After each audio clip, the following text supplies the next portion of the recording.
안녕하세요. 책 읽어주는 엄마의 16번째 이야기예요. 공자는 거짓말쟁이. 공자의 논어에 대한 이야기를 들려줄게요. 공자는 옛날 중국 노나라의 사람이고 사마왕한테는 실제로 송나라에서 공자를 죽이려고 한 사람이에요. 논어 is the Analects of Confucius in English. The Analects of Confucius is a very famous book to the Asian people. Confucius was born in Lu, a state in China. Samawante was born in Song, a state in China, who tried to kill Confucius. 지금부터 공자 이야기를 들어보세요. 공자 is Confucius. 공자는 거짓말장이에요. 그런데 사람들은 그것도 모르고 공자를 훌륭한 스승이라고 말하지요.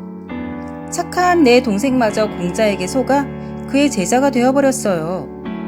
나는 공자의 뒤를 밟으며 약점을 알아내고 말 거예요. 참, 내가 누구냐고요? 나는 송나라의 사마환태라고 해요. 노나라에서 태어난 공자는 3살 때 아버지를 여의었어요. 집이 가난해 어머니는 항상 밖에서 일을 해야 했지요.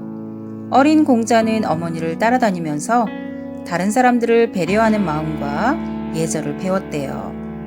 어렸을 때는 제사 때 쓰는 그릇들을 늘어놓고 제사 예절과 몸가짐을 흉내내며 놀기도 했다네요.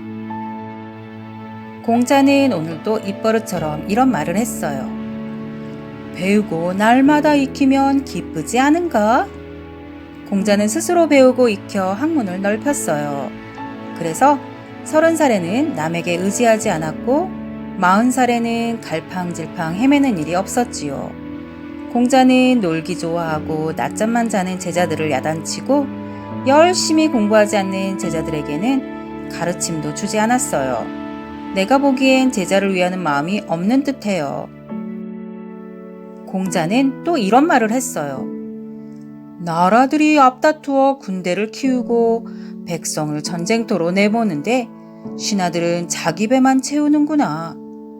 남을 아끼는 마음이 없어져 세상이 이렇게 시끄러우니 내가 가르쳐 바로잡아야겠다.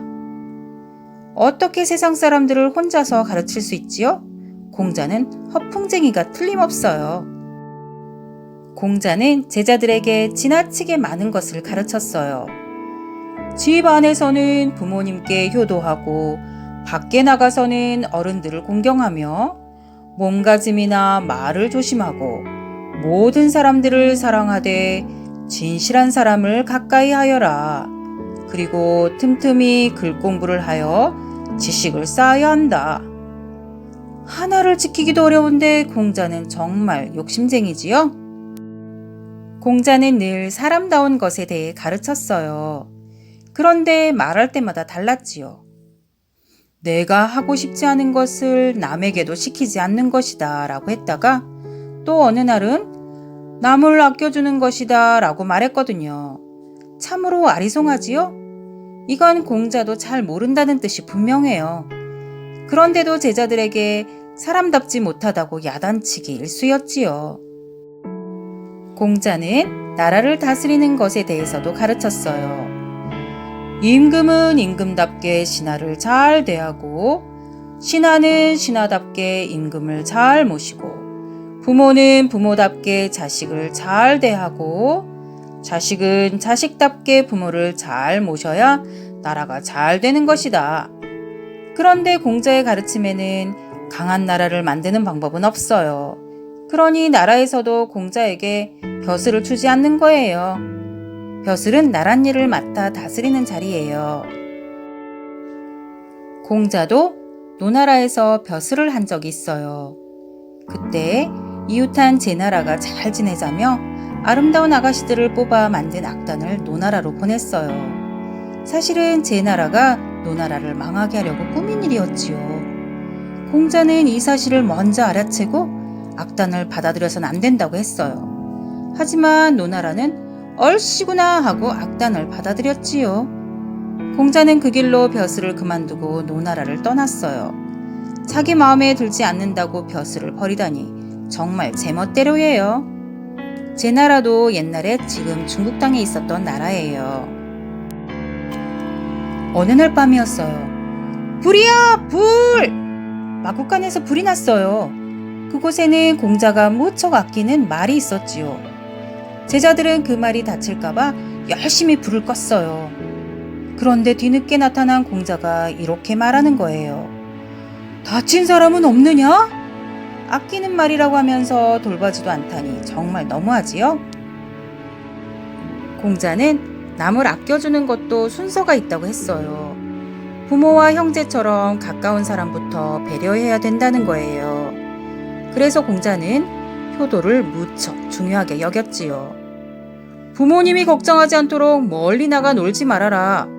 그리고 놀러 갈 때는 반드시 장소를 알려드려야 한다. 또 형을 잘 따르고 동생을 보살펴야 한다고도 가르쳤어요. 모든 사람을 위하고 배려해야 한다면서 왜 가까운 사람부터라는 순서를 두는지 모르겠어요. 어느 날 임금님이 공자를 불러 이야기를 했어요. 아버지가 양을 훔치면 그 아버지를 관청에 고발해야 하오. 그러자 공자는 이렇게 말했어요. 아버지가 양을 훔치면 우선 아버지를 숨기고 관청에 가서는 그 아버지를 대신해 자기가 양을 훔쳤다고 해야 바른 것입니다. 거짓말하는 것이 바른 것이라니 공자의 가르침은 엉터리예요. 세상을 떠돌던 공자가 드디어 내가 사는 송나라까지 왔어요. 이번에야말로 많은 사람들을 속이는 공자를 없앨 거예요. 공자가 나무 그루터기에 앉아 제자들을 가르치고 있었어요. 나는 군사를 데리고 공자가 있는 곳으로 몰래 다가갔지요. 그런데 제자들이 어떻게 눈치를 챘는지 이를 공자에게 알렸어요. 하늘이 나에게 덕을 주셨으니 사마한테 너 따위가 나를 없앨 수 있겠는가? 공자는 이렇게 말하고는 침착하게 자리를 피했어요. 다행히도 세상을 가르치겠다던 공자의 꿈은 쉬이 이루어지지 않았어요. 임금님들이 공자를 받아주지 않았거든요. 아마도 내가 퍼뜨린 공자의 약점 때문이었나 봐요. 공자는 나중에 이런 잠꼬대까지 했어요. 돌아갈 것이다. 제자들이 있는 곳으로 꼭 돌아갈 것이다.